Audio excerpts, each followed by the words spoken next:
Western media has primarily attributed the current baby formula shortage to ongoing supply chain disruptions and manufacturers' safety recall. However, the shortage is more than just a supply issue. There is also a demand-side factor that's being ignored. China has 10% of the world's newborns, but consume 1/3 of the baby formula. Formulas sold in China are the most expensive in the world, and Chinese dairy companies have been expanding overseas to control more resources. How do these factors affect the baby formula market outside China, and how have they contributed to the shortage crisis? Hello everyone, welcome to my show. I'm Lei. China is one of the countries with the lowest breastfeeding ratios, so the demand for baby formula is always high. But the country's demand for foreign-made baby formula has been unusual. About 10 years ago, Australians noticed that their supermarket shelves were quickly emptied of baby formula by Chinese customers and tourists who bought them in bulk to send home or sell online.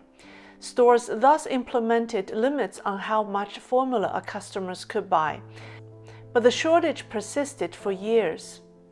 Chinese don't trust domestic formula brands because of the melamine scandals plaguing the country's dairy industry. In 2008, it was discovered that dairy companies mixed melamine into milk and milk products, including baby formula, to raise the protein content because melamine is rich in nitrogen and is cheap. It makes the milk's protein level appear high because milk quality tests estimate protein levels by measuring nitrogen content. The melamine-tainted formulas caused Chinese babies to develop kidney stones, deformity, and death. Official state media reported nearly 300,000 babies being victimized across China. The actual number may be much higher. The scandal completely shuttered people's trust in domestic dairy products.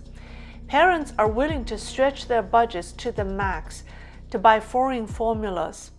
A flourishing personal importing business known as daigo began, in which overseas Chinese buy in bulk and ship to China for resale. Foreign formula brands also rushed to China to take advantage of the opportunity. When Chinese millennials became parents in recent years, they rely on the internet to buy direct from overseas. Chinese parents buy direct on platforms such as JD.com, Tmall, or Amazon.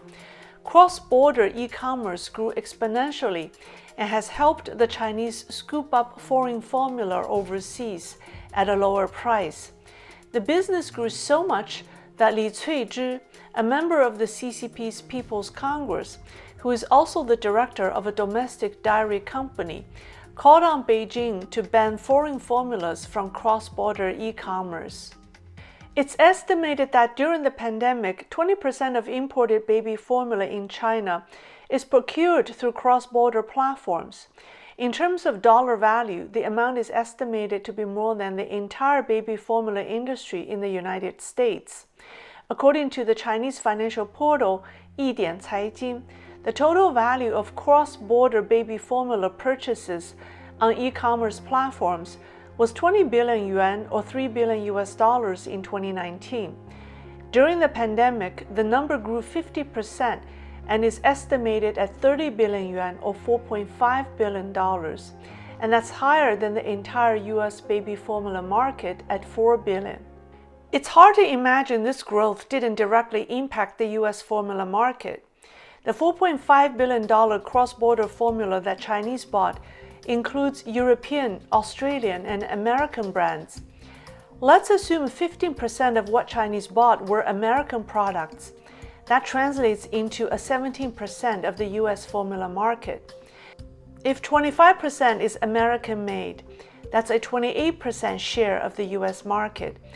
And the 50% growth during the pandemic can be translated into an 8.5% to 14% demand uptick in the U.S. market. And with the supply chain disruption, this uptick would certainly contribute to a shortage. These are only my estimates just to give you a rough idea of the problem. You may remember that I made a few videos about the declining Chinese birth rate. So how could the Chinese baby formula industry grow while the number of newborns declined. That question brings up one big problem in the Chinese dairy industry. China's official number of newborns in 2021 was less than 3 times that of the United States, 10 million new Chinese babies versus 4 million new U.S. babies. But China's baby formula market is 10 times greater than the U.S. market. According to Chinese firm iMedia Research, the Chinese infant formula industry was a 300 billion yuan or $46 billion business in 2020. That's more than 10 times the American market at $4 billion US. The number of newborns and the size of the formula market seem to be out of proportion in China. The reason? High prices. China is the world's most expensive country for baby formula, but the cause for the high price is really bizarre. Since the melamine scandal, Chinese parents are willing to pay a premium for high-end baby formulas. They believe you get what you pay for. This has triggered a phenomenon. The higher the price, the more people want to buy. Chinese producers take advantage of the parents' willingness to pay high prices and have launched new high-end formula brands, pushing prices higher and higher. Raising prices thus became the magic wand for Chinese dairy companies to improve sales. Ironically, the industry that has been inundated with quality issues and scandals used price increases to gain customers' trust. The production cost of a can of baby formula is only a few dozen yuan, but the retail price can be as high as over 300 yuan. Such a market is unhealthy and twisted. Infant formula brands have been established for decades in Europe, Australia, and North America, and don't require much advertising. Manufacturers directly ship products to supermarkets and pharmacies without high intermediary costs, and the manufacturers typically retain 10 to 15% profits. In China, however, brands spend an enormous amount of money on advertising because of the lack of consumer trust. Plus, there are multiple layers of distributors, aka middlemen, who each take a share of the profit, ranging from 7% to 20%, and the retailer makes another 20 to 40%. But even so, Chinese manufacturers can still retain 100 to 200% profits, making the baby formula business extremely lucrative. When domestic brands raise prices, foreign brands follow. For example, a can of 800 grams of Wyeth baby formula, sold for $15 to $20 outside China, sells for 2 to 3 times higher in China. Sadly, the burden of the cost is on the parents. Due to pollution and industrialization, the lack of good pastures and clean water are 2 additional problems facing the Chinese dairy farms. Furthermore, China doesn't have enough alfalfa to feed its milk cows. Alfalfa has a high nutritional value that stimulates milk production. China imports 25% or 1.24 million tons of alfalfa a year, mostly from the United States. Feeding Chinese cows with imported American grass is very costly. Therefore, Chinese dairy companies started looking for milk sources overseas as early as 2010. Their activities have been endorsed by the Chinese government and supported by the lucrative profits they make from baby formulas. In 2010, Shanghai-based Bright Dairy acquired 51% of New Zealand's Singlate milk.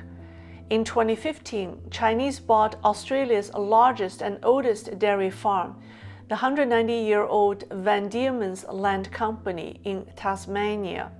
In 2016, Inner Mongolia Fuyuan Farming Company bought 79% of Australian dairy ingredient processor Bura Foods. In 2017, China's Ausnutria Dairy took over the Australian Dairy Park Company. Hong Kong-based Mason Group Holdings purchased an 80% stake in Australian infant formula and nutritional food manufacturer Blend and Pack.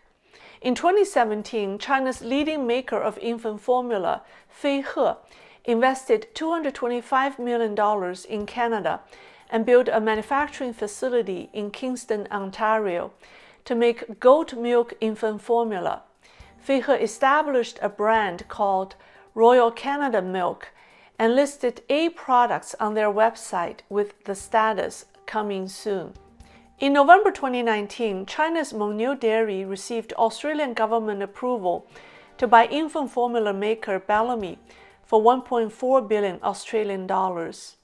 What I have is not a complete list of dairy companies owned or partially owned by the Chinese. There are more. I hope this video will alert people to the trend and activities in the Chinese formula market so governments and organizations can make sensible decisions. Thank you for watching. That's all for today. Stay tuned. See you soon.